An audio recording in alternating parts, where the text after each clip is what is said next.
Hey there everyone, this is Samuel Johnson and welcome back to the Steven Universe Retrospectives. And today we're going to be discussing episodes 3 and 4 of Steven Universe, Cheeseburger Backpack, and Together Breakfast. And let's start with episode 3's summary first.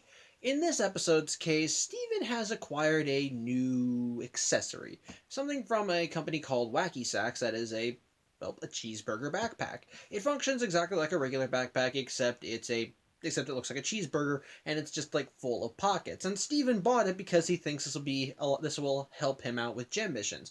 You see, as we were shown in Gem Glow, while Steven does have unique powers and abilities that are connected to his gem side, unfortunately, he still doesn't fully know how to use them. And until he does, the gems don't want him coming along on missions. As such, he bought this backpack because he thinks with it he might be actually an aid to the team.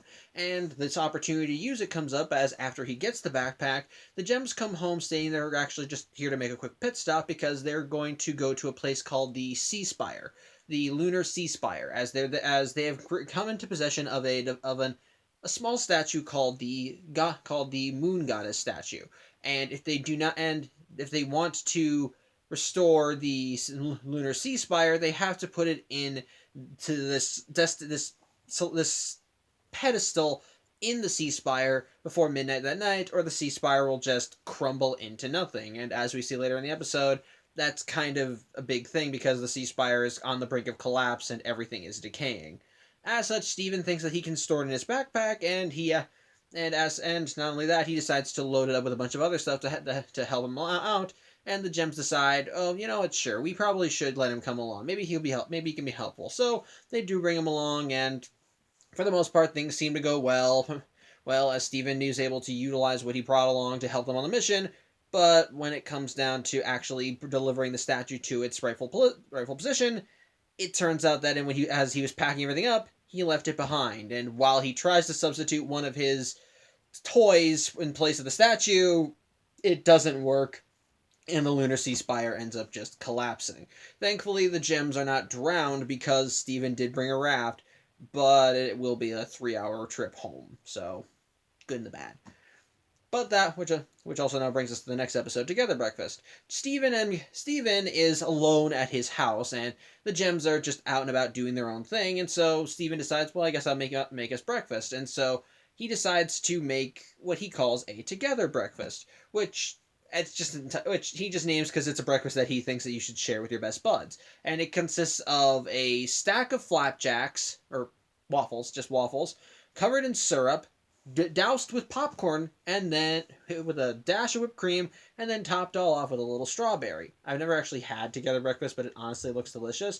And Steven, by virtue of him calling it Together Breakfast, wants to share it with the gems. And one by one, each of them do come back, but none of them stick around, as each of them have their own business in their rooms. And it's in this episode that we learn what the gems' housing arrangement is. While Steven himself lives in the household that we've seen in the previous two episodes, in the previous few episodes, the gems themselves reside in a temple that's actually connected to the back of the household, and their rooms inside the temple are, as we later learn, they kind of exist in their own little hammer space. They exist. It's like the TARDIS in Doctor Who. The inside of the temple exists on an entirely different dimension from the outside because the inside of the temple is vast, big, connected with magical gateways, has its own kind of laws of physics, and each of the gems occupy a certain space in the temple, which makes up their rooms.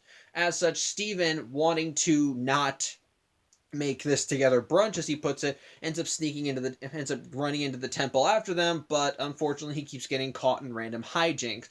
Hijinks is when he's in Pearl's room, he finds that it's like a giant fountain, which he gets swept away in. He ends up going to Amethyst, which winds up sweeping him to Amethyst's room, which is a giant junk pile. He gets chased out of there because Amethyst sees the Together Breakfast and wants to eat it. And while he does, and as he runs around, he ends up at what they call this giant crystal heart, and as he ends up sliding down this tube that's connected to it, he ends up in, I think, what's Garnet's room. It's never said if it is her room, but based on the fact that when she used her door on the temple, which, yeah, they can use magic on the entry to the temple to bring them each to their rooms.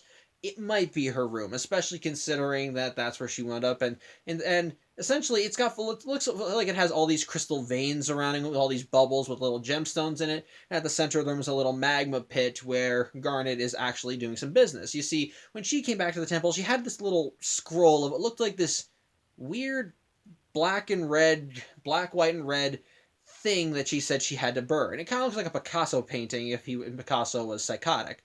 And as such, when Stephen and whatever it is must be serious because when Stephen took a picture of it on his phone, she took that and said she had to burn it too.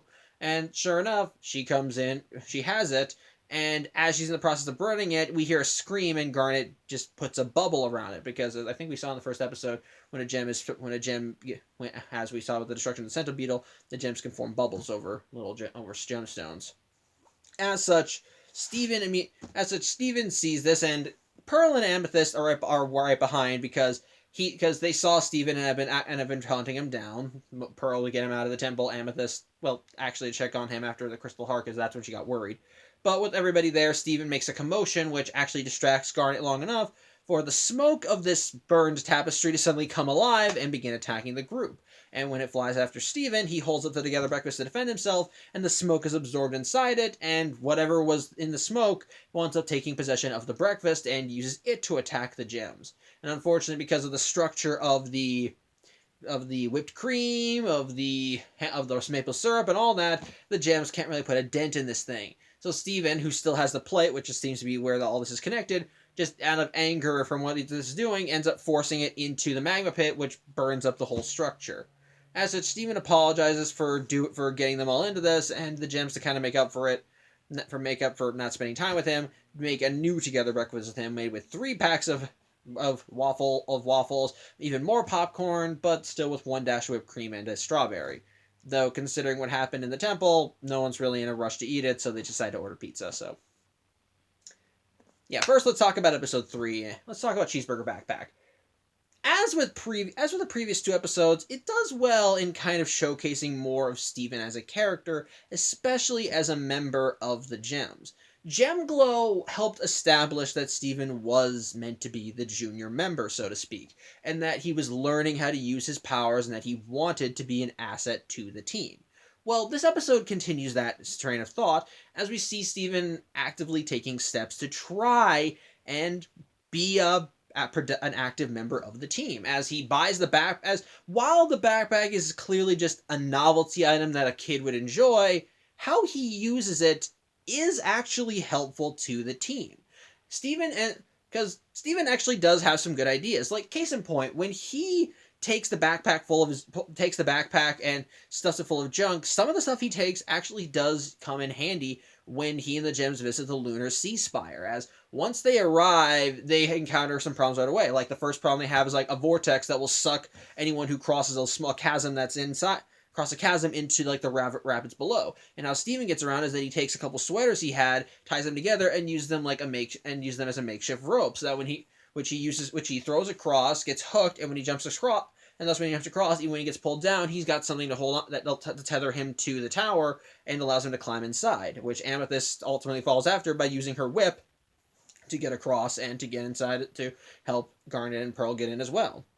When they get further in, they find these creatures called crystal shrimp, which apparently are deadly, and while Pearl originally had this over-elaborate plan to get rid of them, Stephen had brought along bagels and throws them aside, which causes the crystal shrimp to part, allowing the gems to have a path. And even by the end, while they can encounter like a rapid of a burst of water from a wall, which ends up blocking their path, Stephen turns out has a raft, which even Pearl admits is sensible, though it doesn't come in handy in this specific situation since the rapids pull it out of the way, so they just knock over a pillar.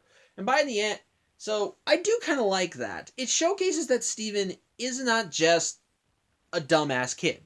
Like, he genuinely is trying to be a valuable asset to the team, and he's clearly putting his best foot forward. And the episode does showcase that potential there, that there is something to grow from, that he's not just an idiot kid who just like sees the magical ladies, thinks, I have a magic thing too, I can help. No, he actually is smart and he is capable. What he just needs is experience, which the episode showcases, because he does have creative solutions and ways around these various pitfalls that the group encounters, but how they still showcase that there is room to grow is that he fumbles at the end. He forgot the one thing that they needed for this mission to be a success. The moon goddess statue, which was the one thing that could save the Sea Spire, which I can go off right here. I love the design of the sea spire, of the lunar sea spire. It's very majestic and it's very dark. It's like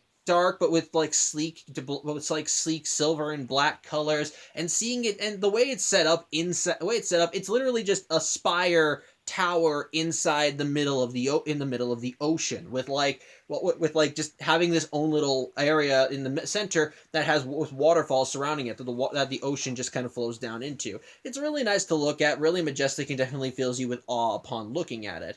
And I like that. I like that. But like I said, the episode does well in showcasing that Steven is actively taking steps, and while he did ultimately fail the mission, he did show enough potential that there is still room to expand on. And even when the gems are upset that the mission failed, they do still give Steven credit because he handled himself well under pressure, did think of creative solutions to their problems, and by the end, while things didn't exactly turn out the way they wanted, he still showcased his suggestions were helpful and did help them along. It's just, again, he's still young, he's making mistakes, and he needs to learn from them. So they do showcase that he can be a valuable member of the team. And some things that I do like about the episode, which I enjoyed as a viewer of the show, of the entire series coming back, I like little details they set up in the show that'll help lead to later. Because first off, when the gems were making their pit stop back at Steven's house, they had a giant egg and had feathers, and they said they fought a bird monster. And then on top of that, inside the temple, as they're going through, I mentioned how there was a burst of water. How they didn't get caught in that is that Garnet said stop, and then that's when the water burst. And that, so I'm not going to elaborate on details because it becomes important later. But a first viewer wouldn't notice these things, or at the very least you wouldn't catch on. But they are little details that I do genuinely like, and then do get expanded on later. So I like that. And that, which also brings us to the Together Breakfast episode. This episode does well and is honestly a very creative one, as it does help us further showcase the gems housing arrangements. And again, I like with what I just mentioned, how the last episode laid the foundation for future stories and elements to be brought in later. This episode also has something also sets up a major thing as well, with us seeing the gem's housing arrangement. And I like how each gem's room, so to speak, is very much a reflection of themselves. Pearl's is a fountain, which it looks all regal and more elegant. It's definitely not a room for comfort, just for style. And it's clear that Pearl likes this style. Even when she's alone, she's acting all elegant and dancing like a little ballerina. Hold on one second. Sorry about that, my dog. Anyway, like I said, Pearl's room is definitely designed less for comfort and more just for style and elegance. It looks beautiful to look at, looks really nice with all the fountains and the soft piano music that plays when you enter it, as well as when Pearl is standing in like the center fountain, there's like a little section of swords that she has in there because she thought that Amethyst stole one of her swords and she's there to return it. And then of course we get Amethyst Room, which is just like a little grotto that's just covered in junk, which perfectly reflects Amethyst's personality, since she's since she approaches problems since her approach to problems is just there's a problem, let's just smack it, which I think is nice. And it also kind of helps reflect her laid-back attitude, especially when she sees Steven, because when Pearl sees Steven, she immediately thinks that he needs to get out of the temple because it's dangerous, whereas Amethyst immediately is just like, oh, hey, Steven, how you doing? What are you doing here? And just immediately starts goofing around with him. Whereas with Garnet, her room is never confirmed if it's her room, but it is a good reflection of personality, as it looks kind of sterile, but not...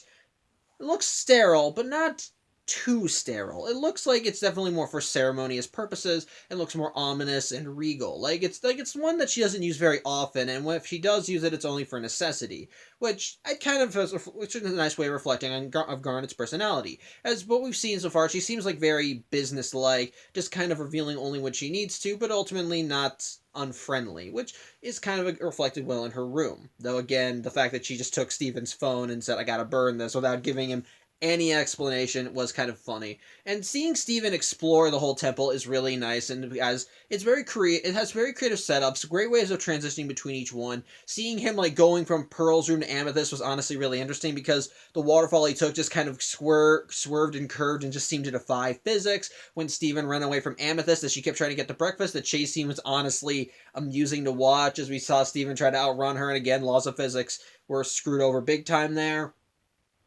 And then the final confrontation when whatever Garnet was trying to burn possesses the together breakfast and the gems to fight back. It's a creative fight scene and very fun to watch. And by the end, it's just interesting. It's a nice little window into seeing how things go. And it is sweet seeing the gems decide that they're going to make a new together breakfast with Steven. So I like it. It's fun.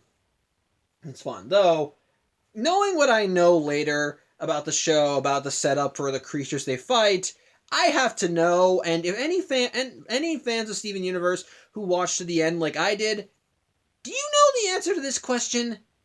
What the hell was that scroll that Garnet was burning? What exactly was that? Because they do talk about the monsters and give an explanation for them later for those who haven't watched it, but for those who haven't watched the show that far, but what we see there, it does not look like it would fit into that. It does not look like it's one of those creatures. It looks like it's some other beast entirely. And just, how is it a thing? How is it that burning it allows it to attack them as smoke? How does it possess breakfast? How the hell is Steven taking a picture of it on his phone mean that Garnet has to burn that too when it's the scroll that seems to house its consciousness? I don't understand that. Like, again, for those that have watched the series in full, you know what I'm talking about. But if you haven't watched it, sorry if I'm confusing you, but it's just knowing what I know about the future episodes, that just confuses me. It just is weird. It's just kind of weird. But again, overall, it's a good episode as well, because it does well in showcasing the gems, housing arrangements. The inside of the temple is very interesting to look at with different rooms, nice designs, each one reflecting the gem's personality. And again, like with the previous episode, it does lay the groundwork for future episodes. As when Steven was on the pole from the Crystal Heart, he first goes through a tunnel, and then we see him go through this like little pink setting, which he thinks, oh, this is nice. Then he's back to a tunnel, it's like, oh no, it's not. Which it was funny when they see it, but again, little groundwork for later episodes, so I like that. It's nice, but overall, both episodes are still fine. The third, again, Cheeseburger Backpack does well in showcasing Steven as a member of the team, does well in continually showcasing more of Steven as a growing junior member of the team, that he does have potential and there is a creative mind, but he kind of needs just some room to grow, whereas Together Breakfast is a nice way of continually showcasing more of the lore surrounding the gems and their situation, especially in regards to their living arrangements with the temple, the magic rooms, and just being able to explore it and how each room is designed and defined by the owner of said room. So, yeah, overall, still a good episode, but still a good pair of episodes. Very much enjoyed, and yeah, overall, they were just good. So, yeah, that's about it. Thank you for watching. I'm Samuel Johnson, and I'll see you next week when we look at episodes 5 and 6. So, till then, I hope you have a good night, and take care.